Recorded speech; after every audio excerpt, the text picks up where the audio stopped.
first part of the Mark IV Jetta truck build with the Smyth kit is to take a look at the three main pieces that comprise the truck bed itself. This is the front wall, and as it's removed from the box that you're shipped in the crate, the Smyth logo is facing into the bed of the truck, and the front wall is one of the only structural pieces that has two different sized holes that you drill. On here you'll see these are already drilled from the factory, these little oval three, you'll see those on your part.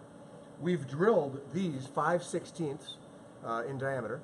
So these pieces, 1, 2, 3, 4, 5 holes, about 3 inches from the bottom edge here.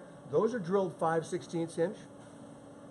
The tiny holes on the bottom, there are 1, 2, 3, 4, 5, 6, 7, 8. There are 9 small holes on this edge, about 1/4 of an inch from the bottom. Those are rivet holes.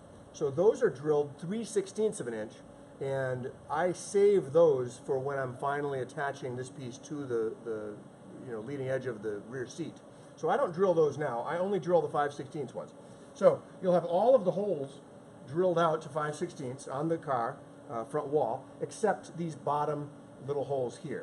The only other ones that you'll use, see these four holes here are the cable pass-through, and those are rivet holes as well. So you have these 4 on each side, and you have these little ones along the bottom edge that you keep small. They're just little pierces, and they're there to mark where you're going to be drilling. The holes right here attach the front tray. So 5/16 holes wherever you see a pierce, except these little ones on the very, very bottom edge and on the outside where the cable passes through. I'm going to show you. So that's the front wall. I'm going to show you the 2 sides of the car. This is a bedside. So this piece right here is the passenger bedside. And once again, you'll see in the back here, this is the business end of the bed. If you can you zoom in on this edge here, Tim, or do you want me to move it over? You can do it. This end here, these are all pierced the same with the 1/8 inch pierce from the razor plasma cutter. So each of these has been drilled out 5/16 of an inch. So there's 1, 2 here, 3, 4, 5, 6, 7, 8, 9 holes on that back shut face where the gate closes. The other ones you'll see are right here. There's 2 more here you drill out 5/16 for a crossbar. There's 2 more here for a crossbar. And then you'll see 2 in a horizontal direction, 1 here, 1 here. These 3 on the leading edge are also drilled out 5/16 of an inch. So you'll see a small pierce on the bed sides. All of the small pierces on the bed sides you drill out to a 5/16 hole.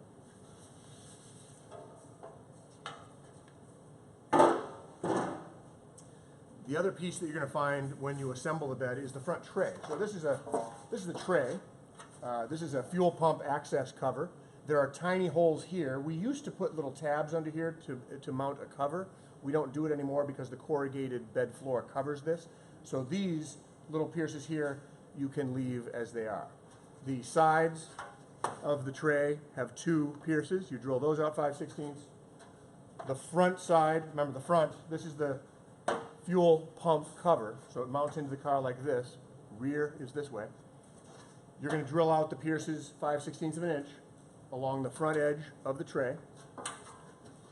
The edge that faces the rear of the car has no pierces. We drill those later. So that is your front tray, and that tray mounts to the front wall of the car. The other pieces you're going to get are the crossbars. These crossbars, there are 2 long ones in the Mark IV, and there is 1 short one. You'll have pierces in the end of these. You drill those out 5/16 as well. And I think I'll show you. This is what they look like undrilled. It's just a very small 1/8 inch pierce through any of the thick aluminum. So this is your shorter bar. This is your longer bar. If you would like to pre-assemble the bed, you're only going to use the 1 shorter bar at the very end and the 1 longer bar just in front of it, since the front tray with the fuel pump access and the bar that goes alongside it we install more toward the end because it's very hard to seal the front wall with silicone, if you have that tray in place. So in the next video, we're going to show you how this all bolts together and how it mounts onto the car.